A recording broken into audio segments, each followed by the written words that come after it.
ભગવાન કી જય. નૈમિષારણમાં કળિયુગનો પ્રવેશ નથી. એનું મહત્વ એ છે કે આખી દુનિયામાં કળિયુગનો પ્રભાવ છે. બધે જ કળિયુગના ગુણ દોષ છે, પણ એક જ ક્ષેત્ર એવું છે, એક જ તીર્થ એવું, ગોદાવરી નદી છે ત્યાં. પણ નૈમિષારણમાં કળિયુગ જઈ શકતો નથી.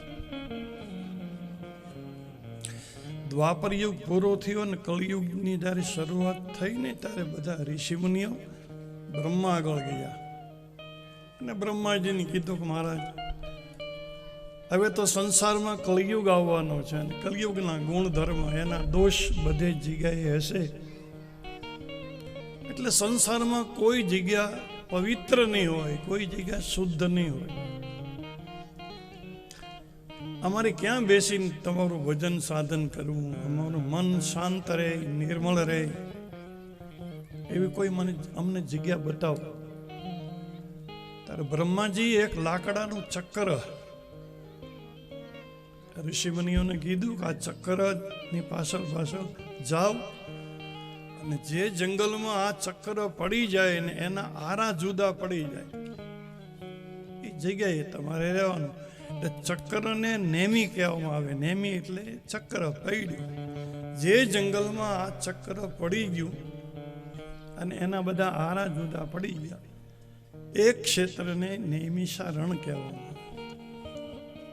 અને 88,000 ઋષિમુનિઓ નૈમિષારણમાં તપસ્યા કરે છે, ભજન સાધન કરે છે, પરમાત્માનું સ્મરણ કરે. અને એમાં સૂત ભગવાન, વ્યાસ ભગવાનના શિષ્ય છે. સૂત ભગવાન પરમ શિષ્ય છે.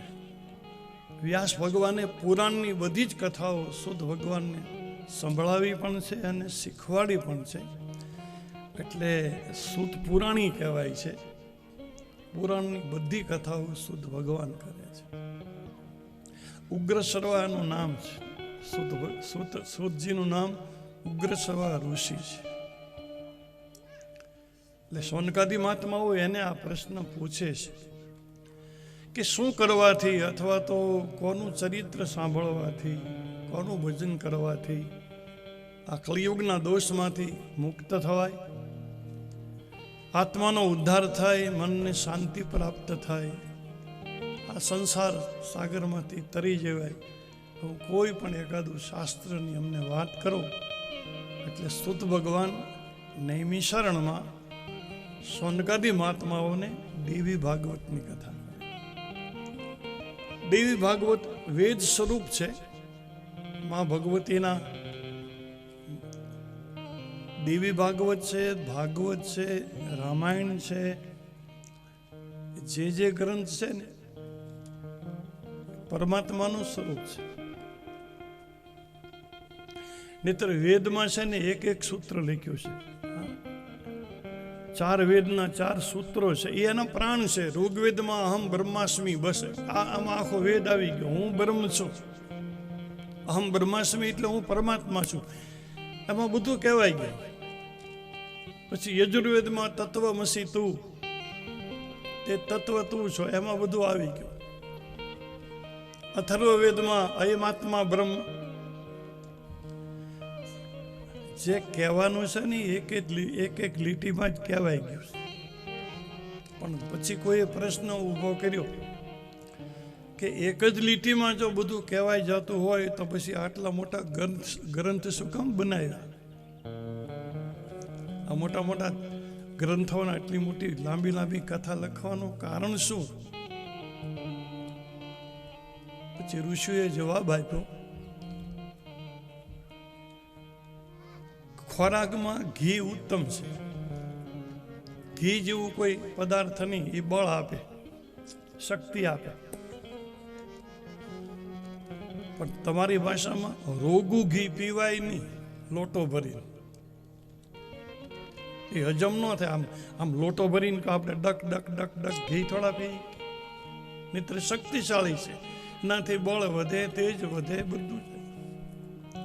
પણ કે પછી ઘી તો પછી ખાવું કેમ? ઘી પછી ઘી ખાવાની બધી પ્રક્રિયા શરૂ થઈ. પછી રોટલો બનાવ્યો, માની બનાવી, એની માથે ઘી ચોપડવામાં આવ્યું. લાપસી બનાવી, લાડુ બનાવ્યા, એમાં ઘી ભેળવવામાં આવ્યું. રોટલા માથે ચોપડીને પછી ઘી ખવાય. એમ કલિયુગના લોકો સાક્ષાત પરમાત્માને હજમ ન કરી શકે, એટલે ઋષિમુનિઓએ કથાની રોટલી બનાવીને આમાં પરમાત્માને ચોપડવામાં આવ્યો છે, આમ પાને પાને. અને એ રીતે આપણને પરમાત્મા કાન દ્વારા. અને હું તમને એક બીજી વાત કરું કે કથા છે ને એ અમૃત છે, અને અમૃત છે ને એ મોઢેથી પીવાતું નથી. અમૃત એવું પીણું છે, તમે દૂધ કે શરબત કે જ્યુસ કે સોડા કે લેમન કે એ બધું આપણે મોઢેથી પી શકીએ, પણ અમૃત છે ને એ કાનથી પીવાય છે, મોઢાથી નથી પીવાતું. અને મોઢેથી જે પીએ ને એ ક્યારેક અપરમાથે કરે, ક્યારેક પેટમાં દુખાવો કરે, ક્યારેક હજમે ન થાય, પણ કાનથી જે અંદર જાય ને એ તો મારો તમારો ઉદ્ધાર કરી નાખે. કથા તો છે ને એ તો કાનથી અંદર જાય. આ તો અમૃત છે બાપ. અને આ તો પરમાત્માનું સ્વરૂપ છે. ભાગવત છે ને એ કૃષ્ણનું જ રૂપ છે.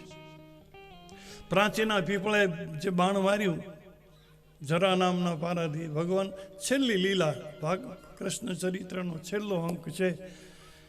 બધા યાદવોનો વિનાશ થઈ ગયો. બલરામજી શેષનારાયણનો અવતાર છે. સોમનાથની આગળ સમુદ્રમાં બલરામે જળ સમાધિ લીધી, એ પહોંચી ગયા. એક કૃષ્ણ બાકી રહ્યા છે,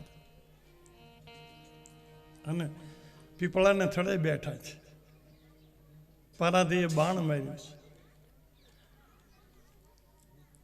અમારે કાગ બાપુ લખે છે, બહુ સારું હોય. રુદાને એ રોવરાવે મને પ્રાચી કે પીપળો,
કુટુંબની અનુકૂળતા લગભગ કોઈને હોય જ નહીં.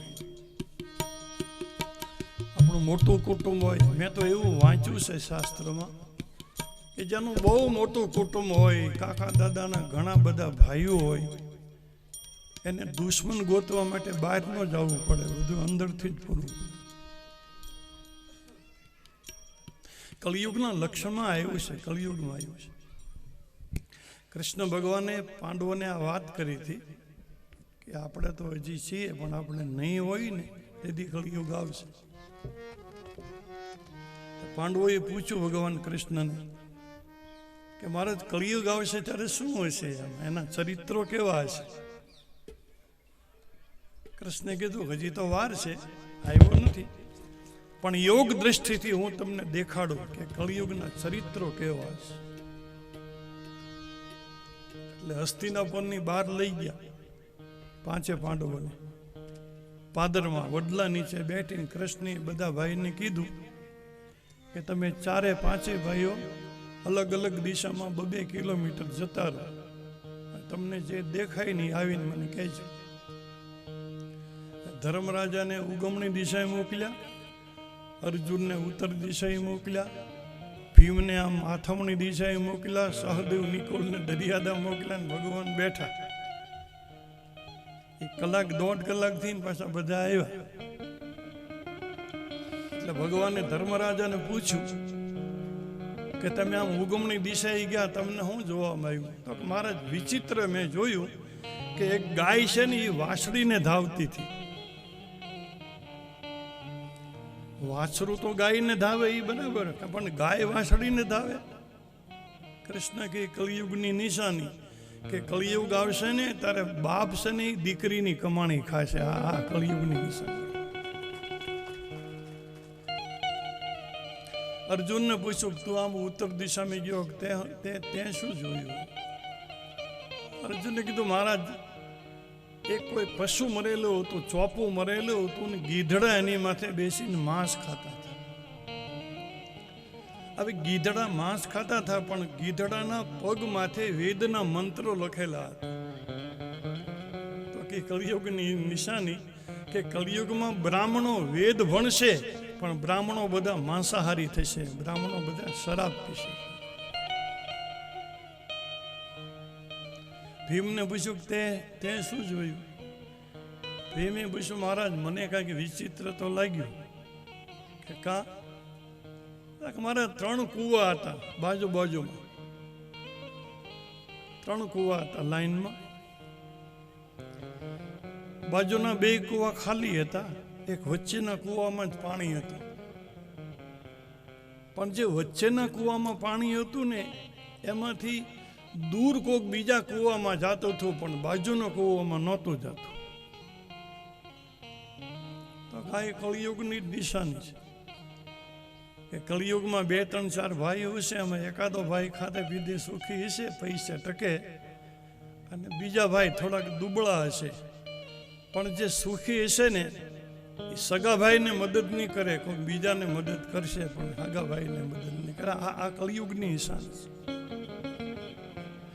એમ કળિયુગમાં કુટુંબની અનુકૂળતા, કુટુંબની સરખાઈ ભાગ્યા. કારણ કે પરમાત્માને કૃષ્ણને કુટુંબની અનુકૂળતા નહોતી. યાદવો બધા અંદર બાંધતા હતા, નહોતા બાંધતા. અમારા ભગત બાપુએ, કાક બાપુએ માતાજીનો ગરબો લખ્યામાં લખ્યું છે, માડી એવો જાદવે રણ થાંભરો પ્યો, પ્રભાસને પાદરે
અરે કુટુંબની એક બાજુ જવા દો, કૃષ્ણના ઘરમાં હરખાઈ નહોતી.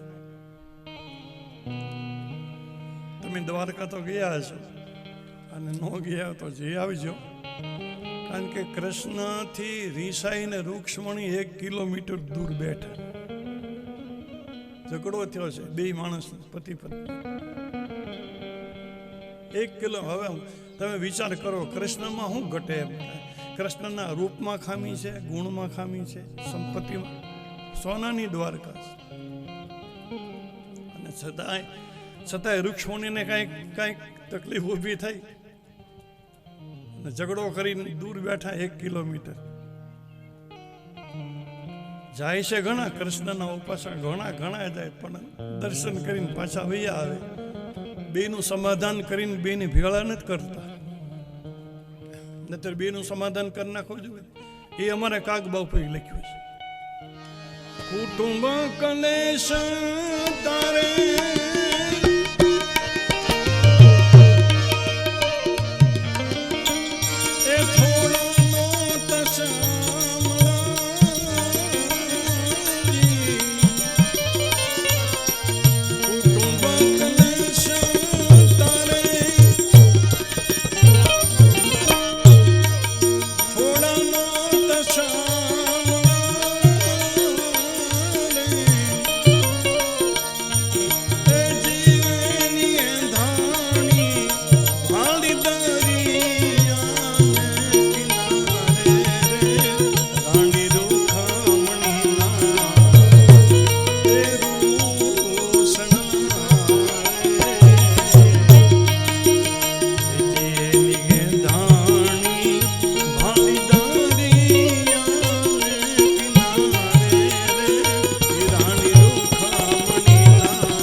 ભજનની જે પ્રેરણા છે એમાં શ્રાવણ મહિનામાં મૌન વ્રત લીધેલું કવિ કાગે.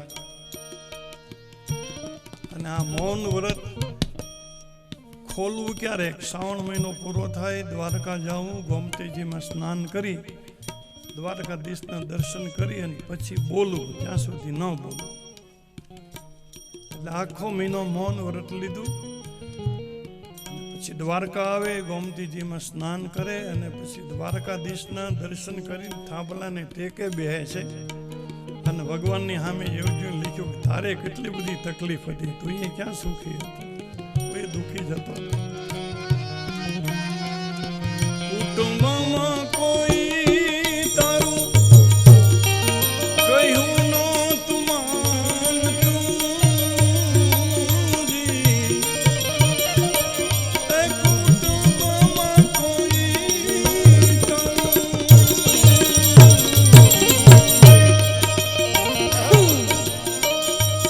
કહ્યું નહોતું માનતું.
તીરનું બાણ વાગ્યું, પીપળાના થડે ભગવાન બેઠા છે.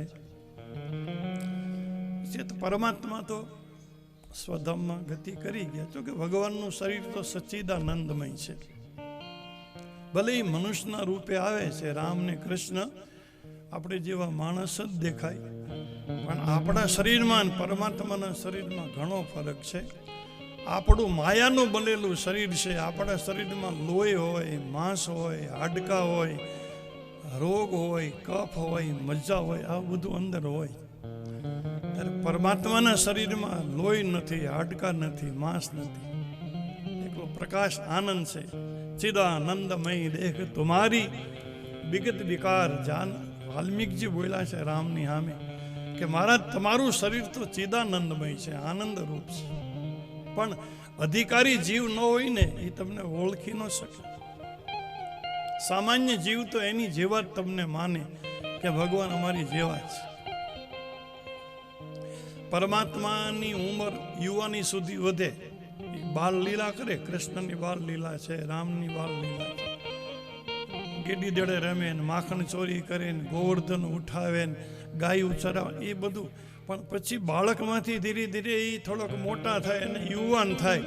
યુવાન થઈ ગયા પછી પરમાત્માને શરીરની અવસ્થા અટકી જાય, પછી આગળ વધતી નથી. પરમાત્માને કોઈ દી વૃદ્ધાવસ્થા આવતી જ નથી. આપણો તો માયાનું શરીર છે. એટલે મેં એવું સાંભળ્યું છે કે પ્રાચીના પીપળે જે બાણ લાગ્યું કૃષ્ણને, ભગવાન જે સ્વધામમાં ગમન કર્યું, પણ પછી શરીરનું શું થયું એમ ભાગવતમાં એનું કઈ વર્ણન નથી. એમ કે પછી એ કૃષ્ણના શરીરને અગ્નિ સંસ્કાર કર્યો કે પછી એને સમાધિ આપી, એવી કોઈ કથા નથી. પણ અનુભવી એમ કહે કે કૃષ્ણનું જે શરીર હતું ને એ શરીરનું ગ્રંથમાં રૂપાંતર થઈ ગયું. કૃષ્ણના શરીરનો ગ્રંથ બની ગયો અને જે ગ્રંથ બન્યો ને એને જ ભાગવતની કથા કહેવામાં આવે છે. એટલે પરમાત્મા ભાગવત છે ને કૃષ્ણનું સ્વરૂપ છે. શિવ પુરાણ છે, ભગવાન શંકર ને પાર્વતીનું રૂપ છે. રામચરિત માનસ રામ સીતાનું રૂપ છે. દેવી ભાગવત આદ્યશક્તિ જગદંબાનું સ્વરૂપ છે. અને હું તો કહું આપણી ઉપર બહુ મોટી કૃપા છે ભગવાનની કે કળિયુગમાં હું તો કહું કથા સાંભળવા મળે ને ગમે તે કથા હોય. હું એમ ન કહું કે ભાઈ દેવી ભાગવત કે રામાયણ કે ભગવાનનું કોઈ પણ ચરિત્ર, એક ઘડી આધી ઘડી અને આધી મેં કોની યાદ, જેટલો ટાઈમ અડધી ઘડી એક ઘડી, પણ કથાના શબ્દ જો કાને જાય ને, હું એમ કહું ને પછી કથાનું જ કામ કરે. સાંભળી લેવી એટલી જ આપણી ફરજમાં આવે છે. દવાને આપણે ઓળખતા નથી. ડૉક્ટર દવા આપે ને એમાં ખબર નથી પડતી કે આમાં શું શું ભેળવેલું છે, આ કઈ ફેક્ટરીમાં બની છે, કઈ કારખાનામાં બની છે, એ કાંઈ નથી જાણતા. અને છતાંય દવાની ગોળીઓ ખાઈ લઈએ અને ગોળી એનું કામ કરે ને આપણો રોગ મટી જાય. એમાં કથાને ખાલી સાંભળી લો, કાનથી અંદર નાખી લો, એટલે કથા મારા ને તમારા અંદરના બધા પાપને બાળી નાખે આ કથાનું ફળ. એટલે હું તો કહું સાંભળી લેવી ભલે. અને હું તમને બીજી એક વાત કરું, સમજવાની નથી. કથા હજી સુધી કોઈને સમજાણી જ નથી. આને પત્રિકા આવે તમારે માટે, તમારે ઘરે કોઈ પણ કથાની પત્રિકા આવે, ભાગવત કથા હોય કે રામકથા હોય કે શિવપુરાણ હોય, એમાં એમ જ લખ્યું હોય કે આ તારીખથી આ તારીખ સુધી અહીંયા ભગવાન ભાગવતનું કથા છે અથવા રામાયણની કથા છે, તમે મિત્રો અને સહકુટુંબ બધા સાંભળો આવજો, એમ લખ્યું. હજી સુધી કોઈ પત્રિકામાં એમ લખ્યું કે તમે સમજવા આવજો. આ કોઈને સમજાણું જ નથી. હજી સુધી બધા ફાંફા જ મારે, અમે ફાંફા મારી. પણ એક છે કે આંટે આંટે જેમ ઘાણી પાકે ને એમ આનું નામ લેતા જઈ ને, નામ સમવડ કો નહીં અને જબ તબ તીરથ જોગ, નામે પાતક તારિયા ને નામે ના. અને હું તમને બીજી વાત કરું કે સ્વભાવનો સુધાર નામથી થાય. જાત્રા કરવાથી સ્વભાવ કોઈ દી સુધરે નહીં. ભલે તમે યજ્ઞ કરો, દાન કરો, તમે ગૌશાળા ચબૂતરા એ બધી સારી વાત છે, પણ આ બધા સત્કર્મો બહારની વાત છે, ઇન્દ્રિયોની બધા થાય ને. જાત્રા આપણે હાથે પગે ચાલીને કરીએ, યજ્ઞ કરો, તમે હોમ કરો, દાન કરો, ગાયોને ઘાસ નાખો, પણ એ બધું હાથ પગથી થાય ને. એટલે સત્કર્મ બધા બહારથી થાય, શરીરથી થાય, અને જે બગડ્યું છે ને એ અંદર છે. બગડ્યું છે મારું ને તમારું મન. જ્યાં સુધી મનને અસર ન થાય ત્યાં સુધી સ્વભાવ સુધરે નહીં. જાત્રા કરવાથી કોઈ સુધરી ગયું તમે ક્યાંય સાંભળ્યું? કોઈ બેને એમ કીધું કે તમારા ભાઈ ચારધામની જાત્રા કરી આવ્યા, પછી એવા ડાયા થઈ ગયા, એવા ડાયા થઈ ગયા. એવું તમે સાંભળ્યું? અમે એવું સાંભળ્યું છે, ઘણા બહેનો એવી ફરિયાદ કરે કે તમારા ભાઈ જાત્રા કરી આવ્યા ને પછી એનો સ્વભાવ એવો બગડી ગયો, એવો. ઉતરે ને અનામત ચિત્ર મહારથ જુગદ શીશ ચડ્યો હોય ચડ્યો મરડાય નહીં મૃતિકા ઘટકો કુંભ કારે જે ઘાટ ઘેડ્યો હોય ઘેડ્યો બદલે નહીં બીટ બિલોર તણો જેને જન્મ થતા જ જેડ્યો હોય જેડો દિલ શોધી કહે દલપત જુઓ જેનો જાતિ સ્વભાવ પીડ્યો હોય પીડ્યો હતો. ઉતરે ને અનામત ચિત્ર મહારથ. ચિત્રમાં હાથીને ચિતરી દો ને માથે માવતને ચિતરી દો ને પછી એ માવત હેઠો ન ઉતરે, ચિત્ર ફાડી નાખો થાય. માટીના વાસણને ચાકડામાંથી જે ઘાટ આપવો એ અપાય, બાકી નિભાડામાંથી પાકી ગયા પછી એ ઘાટમાં ફેરફાર ન થાય. કાચને બનાવતી વખતે બીટ બિલોર, કાચને બનાવતી જે વખતે તમે રંગ લગાડો એ લાગે, બાકી કાચ બની ગયા પછી બીજો રંગ ચડે નહીં. એમાં આપણો સ્વભાવ જે પીડ્યો ને એ પીડ્યો એ એમાં જલ્દી બદલે ને. લીમડાને 100 મણ શરબત પાઈ દો, 100 મણ હાકરનું પાણી લીમડાને પાવ, લીંબોળી કોઈ દી ગળી આવે? અમારે કાગ બાપુએ દુહો લખ્યો છે કે આંબાના થડમાંથી લીમડો નીકળ્યો હોય, એક જ કૂવાનું પાણી પીતો હોય, એક જ જમીન હોય, એક જ સૂરજ હોય, પાણી એક પીવે, ભલે આંબામાં ઊભો હોય, બાકી નેહળ મીઠો ન હોય તો કડવો લીંબણ કાગડા એ ભલે પાણી એક પીવે. અને આમ લીમડા કોઈ મીઠો થાય. સ્વભાવને શું, હું તો એમ કહું સાધના બીજી કાંઈ નથી. તીર્થ આ તો ઠીક તમે જાઓ એનો વાંધો નહીં, બાકી તીર્થ કાંઈ ન થાય, દાન ન થાય, તપશ્ચર્યા ન થાય, એ કાંઈ કરવાની જરૂર નથી. મારા ને તમારા સ્વભાવને સુધારો ને તે હારામ હારી વાત છે. સુખ ને દુઃખ બહારથી નથી આવતા. આપણો સ્વભાવ આપણને જેટલા સુખી કરે ને એટલું બીજું કોઈ ન કરે, અને આપણો સ્વભાવ આપણને દુઃખી કરે ને એવું બીજું કોઈ ન કરે. ખોટા કોઈની માથે ઓઢાડી દેવું, ફલાણાએ દુઃખી કર્યા ને ફલાણે હેરાન, એવું નથી. જે કાંઈ થાય આપણા સ્વભાવ, અને સ્વભાવને સુધારવાની એક જ દવા છે કે પરમાત્માના નામનો જપ કરો. બસ નામથી સ્વભાવ સુધરશે. 84ના ચક્કર મિટાવવા હોય તો તીર્થ કરવાથી નહીં મટે. સત્કર્મ પુણ્ય આપે, બાકી પાપ કાપે નહીં. તમે દાન કરો ને તીર્થ કરો ને યજ્ઞ કરો ને બ્રાહ્મણ જમાડો ને સાધુ જમાડો તો તમારું પુણ્યનું લિસ્ટ વધે, પણ પાપ જે અગાઉના હોય ને એ ઓછા ન થાય. પાપ બળે પરમાત્માના નામ લેવાથી. તમે હરિનામ જપો, કૃષ્ણ નામ જપો, રામ રામ જપો એનાથી. અને વ્યાસ ભગવાને તો ભાગવતમાં જ્યારે ભાગવત કથા પૂરી કરીને 12 સ્કંદ પૂરા કર્યા ત્યારે વ્યાસ ભગવાને ઉચ્ચાર કરીને કહી દીધું કે એ કળિયુગના લોકો, હું તમને એક જ વાત કરું કે તમને કળિયુગના દોષમાંથી બચવું હોય તો તમે હરિનામનો આશ્રય લ્યો. હરે નામ કેવલમ કલી નાસ્તે નાસ્તે નાસ્તે ગીતે. એટલે સ્વભાવને સુધારવાનું કામ એક જ કામ કરે, પરમાત્માનું નામ જ કરે. અને હું તો એમ કહું કે તમે એવું કંઈ નથી પ્રેમથી જ લેવાનું. તુલસીદાસજીએ રામાયણમાં બહુ છૂટ આપી છે. ક્રોધથી, તિરસ્કારથી, આળસથી, ભાવથી, કુભાવથી, પણ તમે નામ લઈ લો. આમ અગ્નિમાં જાણીને હાથ નાખો તોય દાસજી, અજાણતા હાથ પડે તોય દાસજી. અગ્નિનો સ્વભાવ છે. ગોળ તમે અંધારે ખાવ તોય ગળ્યો લાગે, નજવાળે ખાવ તોય ગળ્યો લાગે, ગોળનો સ્વભાવ છે. એમ નામ તમે ગમે એ રીતે લઈ લો, નામનો સ્વભાવ છે કે તમારું મારું કલ્યાણ કરી નાખે. અલ્લાહુ નબી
पुतला बनाया लाला तुमने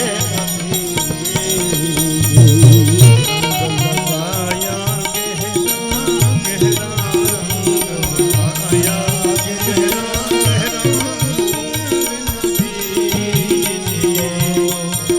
समर तो सुंदर मन जा मेरा रे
જ્યાં જાગે ત્યાં રામ જપ સુતા રામ સંભાળ ઉઠટ બેઠત આત્મા અને હોતો ચાલનતા સીતા જારે.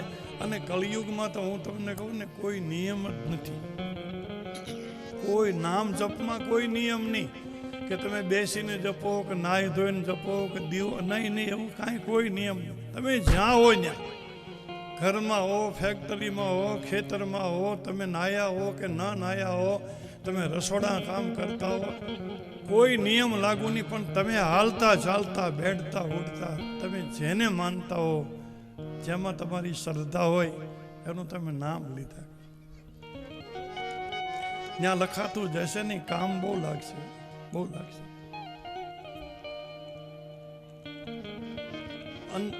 અંત વખતે બહુ બહુ મોટી મદદ કરે છે છેલ્લી ઘડીએ પરમાત્માનું નામ.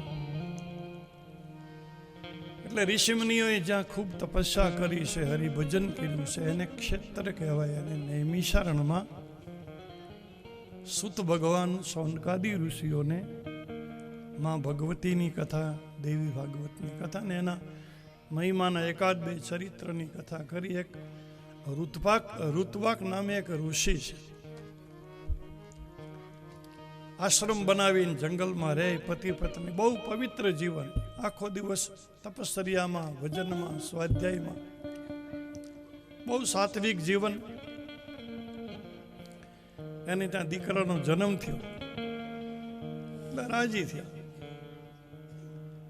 હવે ઋષિ છે, બ્રાહ્મણ છે, ધીરે ધીરે દીકરાના બધા સંસ્કારો કર્યા, જાત સંસ્કાર કર્યા, નામકરણ સંસ્કાર કર્યો. અમુક સમયે દીકરાને જનોઈ પણ આપી દીધી અને ધીરે ધીરે વેદ ઉપનિષદનો અભ્યાસ કરે.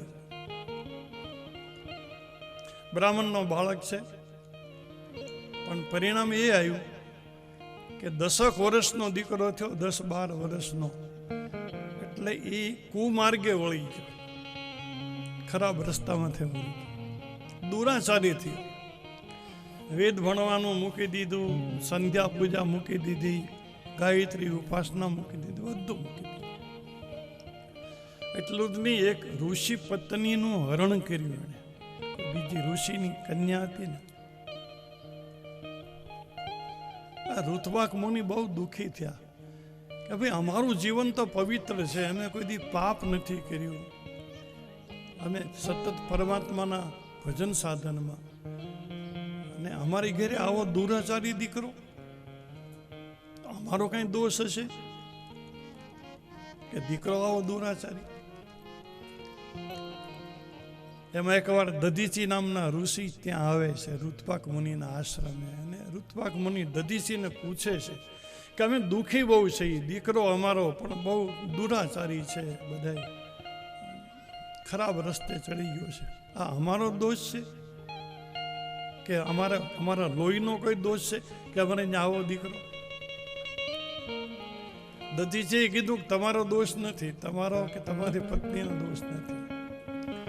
રોહિણી નક્ષત્રના છેલ્લા ચરણમાં, રોહિણી નક્ષત્રનું છેલ્લું જે ચરણ હતું પૂરું થવાનું, એમાં આનો જન્મ થયો ને એને ગડાંત કાળ કહેવામાં આવે. અને પરિણામે એ નક્ષત્રનો પ્રભાવ છે, એટલે તમારો દીકરો હવે દુરાચારી થયો છે, ખરાબ લક્ષણ વાળો. એટલે ઋત્વાક મુનિને ક્રોધ બહુ આવ્યો. ત્યારે રોહિણી નક્ષત્ર આકાશમાં હતું, બધા ગ્રહોની અંદર હતું. એ ક્રોધમાં રોહિણી નક્ષત્રને નીચે પછાડ્યું છે ધરતી ઉપર, અને નક્ષત્ર જે પર્વતમાંથી પડ્યું એને રેવતાચલ કહેવામાં આવે. આપણે જેને ગિરનાર કહીએ ને જુનાગઢ, એ ગિરનારનું નામ રેવતાચલ છે. એ નક્ષત્ર સીધું ત્યાં પડ્યું છે. હવે એ નક્ષત્ર નીચે પીડ્યું, એમાંથી સીધી કન્યા બની ગઈ, બાળકીના રૂપાંતર થઈ ગયું. અને સમૂચી નામના ઋષિ ત્યાં ગિરનારના પર્વતમાંથી તપસ્યા કરે, એને આ કન્યા મળી, એટલે એ ઋષિ કન્યાને આશ્રમે લઈ ગયા, એને ઉછેરીને મોટી કરી. અને ધીરે ધીરે ત્યારે આ કન્યા લગ્નની યોગથી તારે ઋષિ વિચારી કર્યો હવે મારે દીકરીને વળાવી દેવી જોઈએ. પણ બહુ તપાસ કરતા કરતા કરતા યોગ્ય કોઈ મૂર્તિઓ ન મળ્યો. ઋષિને ચિંતા થવા લાગી, એક તો મારી પાલક પુત્રી છે, મારા પેટની દીકરી નથી, મને તો આ પર્વતમાંથી જડી છે, પણ હવે જવાબદારી મારી છે, એને મેં મોટી કરી છે, યોગ્ય રીતે મારે એને એવો કોઈ લાયક પુરુષ મળે, દીકરીને વળાવી દેવી જોઈએ. પણ ઘણી શોધખોળ કરી, પણ આ સમુચી ઋષિને કોઈ યોગ્ય મૂર્તિઓ ન મળે. પછી અગ્નિદેવની ઉપાસના કરે છે. ઘણી અગ્નિદેવની સાધના કરીને અગ્નિદેવે ઋષિને કીધું કે તમે ચિંતા ન કરો, દુર્દમ નામનો રાજા આ ગિરનારના જંગલમાં શિકાર કરવાનું ફરવા આવશે, એ દુર્દમ રાજાની સાથે તમારી દીકરી રેવતીનું તમે લગ્ન કરી. નામે અહીંયા રેવતી જ છે. અગ્નિદેવો આશીર્વાદ આપ્યો ને આનો ઘણો સમય વીતી ગયો. પછી ઋષિ તો એના શિષ્યોની સાથે યજ્ઞશાળામાં યજ્ઞ કરતા હોય છે. એમાં દુર્દમ નામનો રાજા ત્યાં આવે છે, એને તરસ લાગી છે, એટલે એને એમ કે ઋષિના આશ્રમે જાઓ અને મને પાણી મળે. પણ આશ્રમમાં તો કન્યા એકલી જ હતી. ઋષિ તો યજ્ઞશાળામાં યજ્ઞ કરતા હતા બધા શિષ્યો સાથે. હવે આ રાજા જઈ અને સ્વાભાવિક જ બોલ્યો, એનો એવો ઈરાદો નહોતો એવો બોલવાનો કે હે પ્રિય, મહાત્મા ક્યાં છે, ઋષિ ક્યાં છે. હવે પ્રિય શબ્દ વાપર્યો. પેલી કન્યા થોડું નીચે જોઈ ગઈ અને કીધું કે ભાઈ પિતાજી આશ્રમમાં નથી, પિતાજી તો યજ્ઞશાળામાં છે, યજ્ઞ કરે છે. હવે રાજાનો આવો કોઈ ઈરાદો નહોતો. રાજાના મુખમાંથી તો કુદરતી આ શબ્દ નીકળી ગયો, પ્રિય શબ્દ. એટલે દુર્દમ રાજા યજ્ઞશાળાએ જાય એટલે ઋષિએ એના શિષ્યોને કીધું કે આપણા જમાઈ છે એનું સ્વાગત કરો, જામાતા. દુર્દમને નવાઈ લાગી કે ભાઈ હું તમારો જમાઈ ક્યાંથી, મેં તમારી દીકરી સાથે લગ્ન કર્યા નથી, મારા લગ્ન થયા નથી. પૂછે છે કે તમે મને જમાઈ કેમ કીધું, હું તમારી દીકરીને ઓળખતો નથી. તો ના તમે હમણાં આશ્રમે ગયા હતા અને જે કન્યા હતી એ મારી દીકરી છે, પણ તમે એને પ્રિય શબ્દ બોલ્યા ને. દુર્દમે કીધું મહારાજ મારો ઈરાદો એવો કાંઈ નહોતો, મેં એવા કોઈ ઈરાદાથી હું બોલ્યો નથી, ખબર નહીં કુદરતી મારા મુખમાંથી એવો શબ્દ નીકળી ગયો છે, મેં કોઈ ગોઠવીને બોલ્યો નથી. તો કે ના તમે નથી બોલ્યા, અગ્નિદેવે તમારા મુખમાં આ પ્રેરણા કરી છે, બોલાવ્યા છે તમને અગ્નિદેવે. એટલે હવે તમે મારા જમાઈ છો, આ દીકરી હું તમને પરણાવું છું. એટલે રેવતી કન્યાનો અને દુર્દમ રાજાનો એ ગિરનારના પર્વતમાંથી લગ્ન થાય છે. પછી ઋષિમુનિઓએ આવીને આ બધો પ્રસંગ સાત્વિક રીતે જે રીતે પવિત્રતાથી સંપન્ન થાય એ રીતે સંપન્ન કર્યો. અને પછી ઋષિએ કીધું તમે માગો જે જોતું હોય વરદાન માગો. દુર્દમે એમ કીધું કે અમને એવી કોઈ સાધના બતાવો કે જે સાધનાથી, જેનું ભજન કરવાથી, જેની તપસ્યા કરવાથી અમારે ત્યાં દિવ્ય સંતાનો પ્રગટ થાય, દીર્ઘ આયુષ્યવાળા પ્રગટ થાય, તેજસ્વી પ્રગટ થાય, અને મન્વંતર એના નામથી શરૂ થાય, મન્વંતરનો માલિક બને. ઋષિમુનિઓએ કીધું કે તમે માં ભગવતીની ઉપાસના કરો, જગદંબાની ઉપાસના કરો. માતાજીની ઉપાસના કરવાથી આ જગતમાં કોઈ વસ્તુ દુર્લભ નથી, બધું પ્રાપ્ત જ થઈ જાય. માં બધું જ આપે. પછી એને માતાજીના મંત્રો પણ આપ્યા, દેવીના મંત્રો પણ આપ્યા. અને તમારે ત્યાં ઉત્તમ પુત્ર થશે, એને ત્યાં દીકરો થશે ને એનું નામ રેવત પાડવામાં આવશે. અને રેવતના નામથી મન્વંતર શરૂ થશે. રેવત 14 મન્વંતર છે, એના અલગ અલગ નામ છે. અત્યારે જે હાલે છે અને વ્યવસ્થા મન્વંતર કહેવામાં આવે છે. મન્વંતરો 14 છે, અલગ અલગ રાજાઓના નામથી, જેને ખૂબ તપસ્યા કરી છે, ખૂબ ભજન કર્યું છે, જેને પરમાત્માને પ્રાપ્ત કર્યા છે, એવા રાજાના નામથી મન્વંતરો શરૂ થયા છે.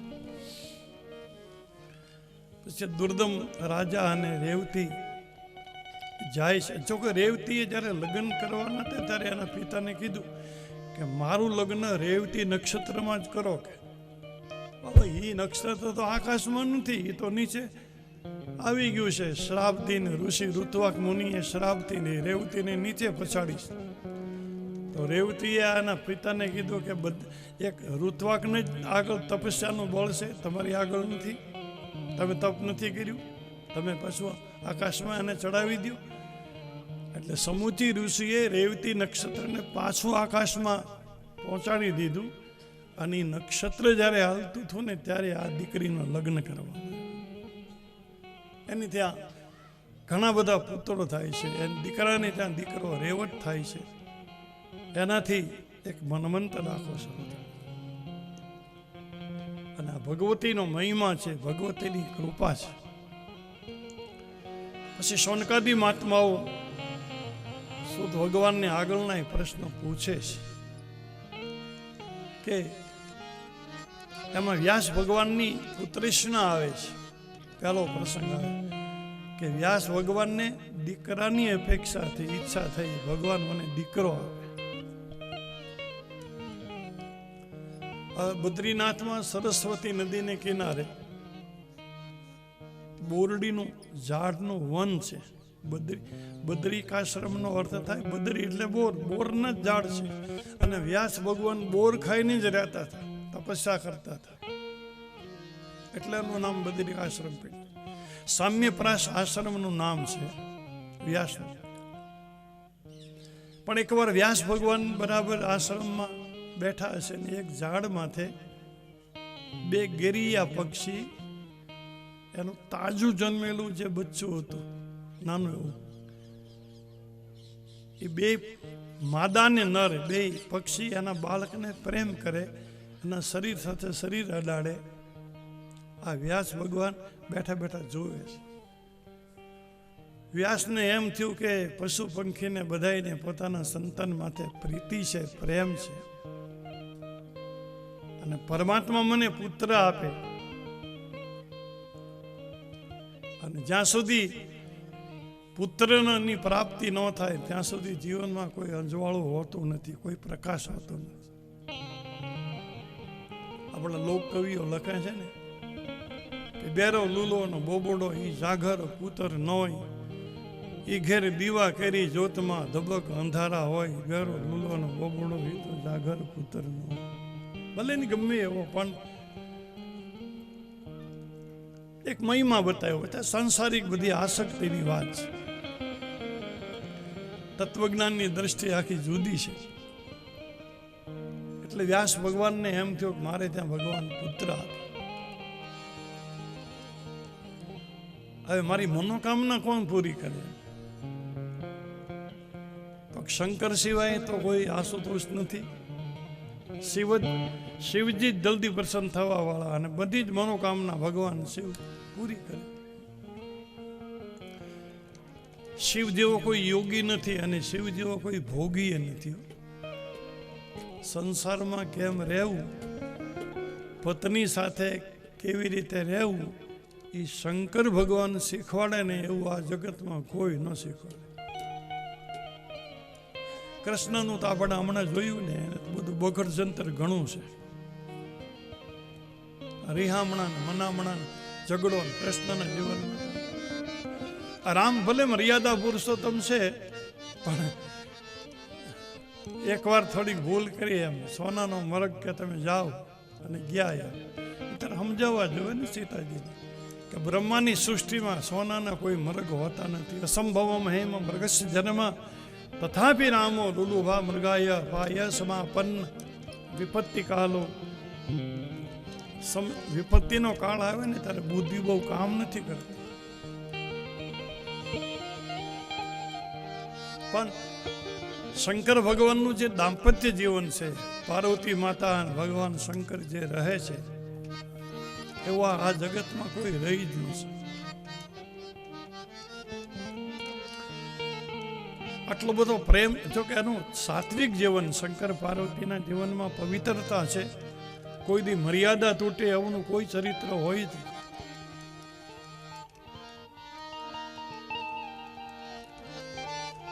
એકવાર ભગવાન શંકર ને પાર્વતી કૈલાસમાં બેઠા છે, અને શંકર ભગવાનને તો બે જ કામ છે કે તો ફુરસત મળે એટલો એ સમાધિમાં હોય, અને જાગી જાય તો પાર્વતીને બધી કથા કરે.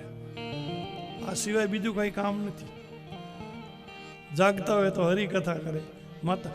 અને સનાતન ધર્મની જેટલી કથાઓ છે, પછી રામની હોય, કૃષ્ણની હોય, ભગવતીની હોય, ગમે તેની હોય, પણ બધી જ કથા સૌથી પહેલા શંકર ભગવાને જ સંભળાવી છે પાર્વતી માતાને. બધી કથાનો જન્મ કૈલાસથી. એટલે એકવાર પાર્વતી માતા અને ભગવાન શંકર બેઠા છે. પાર્વતી માતાએ પૂછ્યું શંકરને કે મહારાજ, તમે ઘણી બધી કથા સંભળાવીને મને ઘણું બધું કીધું, એમ આમાં થયું કેવું કે શંકર ભગવાન ક્યાંક બહાર ગયેલા, માતાજી એકલા હતા ઝૂંપડીમાં કૈલાસમાં, અને નારદજી ફરતા ફરતા આવ્યા. હવે નારદજી તો પાર્વતીના ગુરુ છે. નારદજીએ તો મંત્ર આપ્યો હતો, ઓમ નમઃ શિવાય જપો એટલે શંકર મળે પતિ તરીકે. હવે નારદજી આવ્યા તો પાર્વતી માતાએ તો સ્વાગત કર્યું ગુરુનું, બેસાડ્યા. નારદજીએ પૂછ્યું પાર્વતી માતાને કે આમ તમારે બે માણસનું કેમ બરાબર હાલે ને? પાર્વતી કીધું અમારે બરાબર હાલે. શંકર બધી વાત કરે કે કઈ છુપાવે? પાર્વતી કે પણ અમારે કંઈ છુપાવવા જેવું આવે જ નહીં.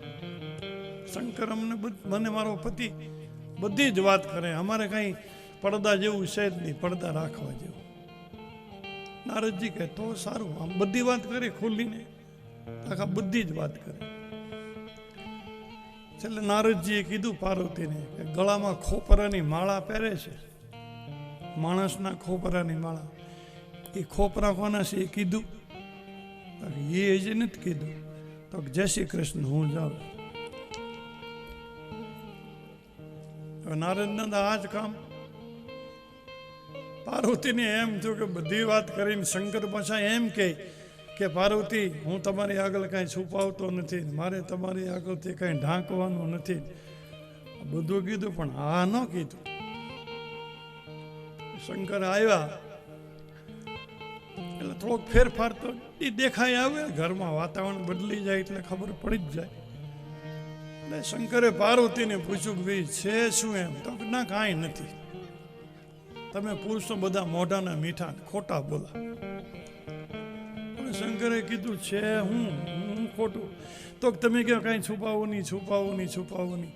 તમે બધી કથા કરી અને ગળામાં જ્યાં ખોપરાની માળા પહેરો એ ખોપરા કોને છે કીધું? શંકરે કીધું જવા દો, એ કાંઈ બહુ જાણવા જેવું નહીં, એ કયો પહેલા.